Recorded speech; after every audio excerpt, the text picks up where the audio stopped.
உங்களை எல்லாம் பார்த்தா ரொம்ப சந்தோஷமா இருக்கு.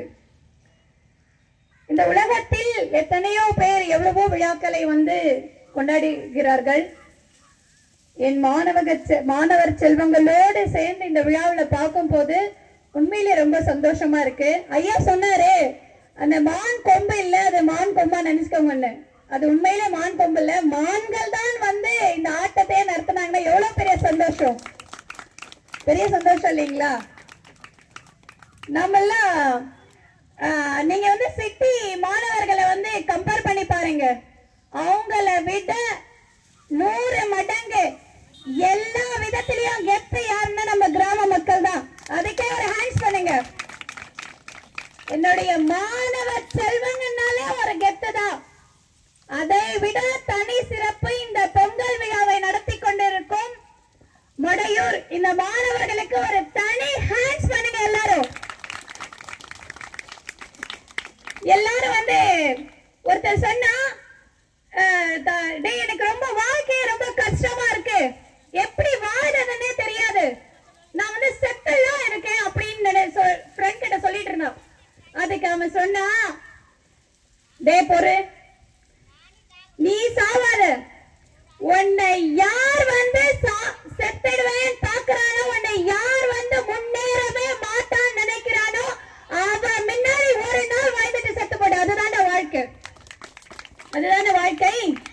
நம்மளை யார் முன்னேறவே மாட்டேன்னு சொல்லிட்டே இருக்காங்களோ அவன் முன்னாடி ஒரு நாள் வாழ்ந்துட்டு கெத்தா செத்துப்போ. அதுதான் வாழ்க்கை. மாணவர்களாகிய நீங்கள் எத்தனையோ போராட்டங்களை சந்திக்க வேண்டியிருக்கும்.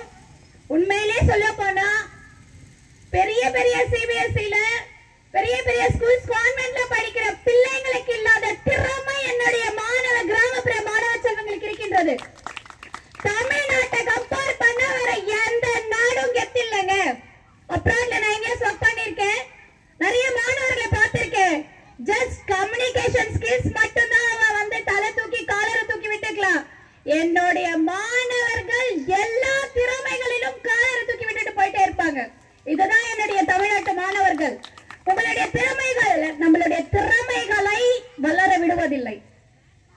வாய்ப்புக்காக என்னைக்குமே காத்துக்கிட்டே இருக்க கூடாது. ஒருத்தவன் கடல்ல முத்தெடுக்க போறான், முத்து இல்ல திரும்பி வந்துடுறான். அப்போ கடல்ல முத்து இல்லன்னு அர்த்தமா? அவன் கிட்ட திறமை இல்லன்னு தான் அர்த்தம். கடல்ல முத்து இருக்கு. அப்ப யாருடைய பொறுப்பு? ஒவ்வொரு மாணவர்களுடைய பொறுப்பு. வள்ளலார் அவர்கள் சொல்வாரு, நாம இன்னைக்கு இந்த நிலைமையில இருக்கோம்னா தாழ்த்தப்பட்டு இருக்கோம், வறுமையில இருக்கோம், முடங்கி இருக்கணும் என்றால் அதற்கு முழுக்க காரணம் யார் நினைக்கிறீங்க? சமுதாயமா? பெற்றோரா? கண்டிப்பா இல்லைங்க. அதுக்கு காரணம் நம்மளேதான். நம்ம தானே. நம்ம நினைச்சாதாவது முடியாதது இருக்கா? திறமை இருந்தா எங்குமே ஹை தூக்கி போயிட்டே இருக்கலாம், ஹேண்ட்ஸ் பண்ணிட்டு போயிட்டே இருப்பாங்க. நாங்கள் இப்பொழுது இருக்கும் நிலைமைக்கு நம்ம தான் காரணம். வேற யாருமே கம்பேர் பண்ணாதீங்க. யாரையும் கம்பேர் பண்ணி மட்டும் வாழாதீங்க வாழ்க்கையில. ஓகேங்களா? நம்ம கிட்ட இல்லாத திறமை எங்குமே இல்ல. இந்த தமிழ் பண்பாட்டில் உங்களுடன் சேர்ந்து கோடியில் ஒருத்தியாக ஒரு இஸ்லாத்தை சார்ந்து எல்லா விழாவிலையும் எல்லா நாளையும் நான் கொண்டாடுவேன். எனக்கு ரொம்ப பிடிக்கும். இந்த விழாக்கு சார் கிட்ட ரெக்வெஸ்ட் பண்ணி நான் வந்தேன். ரொம்ப ரொம்ப சந்தோஷமா இருக்கு. என்னுடைய பிறப்பிலே உங்களோட சேர்ந்து இருக்கிறதுதான் பெரிய சந்தோஷம். என்னுடைய மாணவர்கள், என்னுடைய மாணவ செல்வங்கள் மேலும் மேலும் படிப்பிலும் சரி, திறமையிலும் சரி, எல்லா விதத்திலையும் முன்னேறி முதல் மாணவராக இந்த தமிழ்நாட்டில் இருக்கணும் என்று எனக்கு பெருமை. எல்லா நாட்டிலும் என்ன ஒரு பெருமை தெரியுங்களா? நம்ம பிறந்ததே ஒரு பெருமை. அதை விட சிறப்பு தமிழ்நாட்டில் பிறந்தது பெரும் பெருமை என்று பெரும் பெருமையாக மாறுதட்டி சொல்லிக் கொள்கின்றோம். அனைவரின் சார்பாக ஒரு சின்ன கதை சொல்லிட்டு முடிச்சுக்கிறேங்க ஐயா. காக்கைகள் பறவைகள் கூட்டம் இருந்தது. எல்லாம் இறை தேட போச்சு.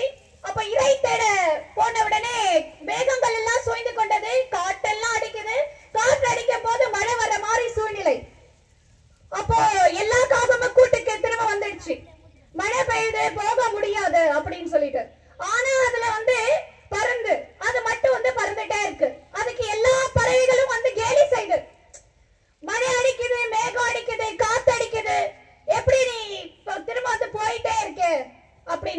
அது யார பத்தியும் கவலைப்படல.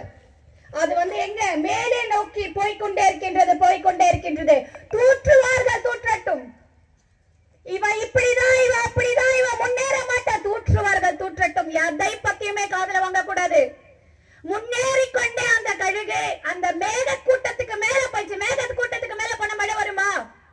அப்ப அது வின் பண்ணிச்சு. அந்த வின், அந்த ஒரு நாள் கிடைச்ச வெற்றி நினைக்கிறீங்களா? கண்டிப்பாக இல்லை.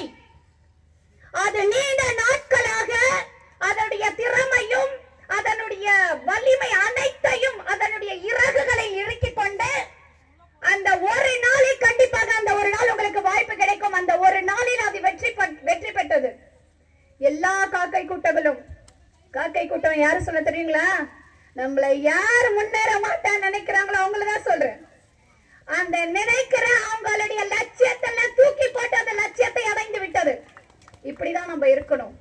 அப்துல் கலாம் ஐயா சொல்லுவாங்க, நம்மளுடைய பிறப்பு ஒரு சாதாரணமாக இருக்கலாம். பிறப்பு எப்படி வேணா இருக்கலாம். பிறப்பு யாருக்கும் தெரியாது. பிறப்பு எல்லாமே ஒண்ணுதான். எந்த மதத்தாக இருக்கட்டும், பிறப்பு ஒண்ணுதான். ஆனா நம்முடைய இறப்பு ஒரு சாதனையாகத்தான் இருக்க வேண்டும். புத்தகங்கள், நம்மளுடைய சாதனைக்கென்ற புத்தகத்தில் ஒரு பக்கம் விட்டிருக்கின்றது.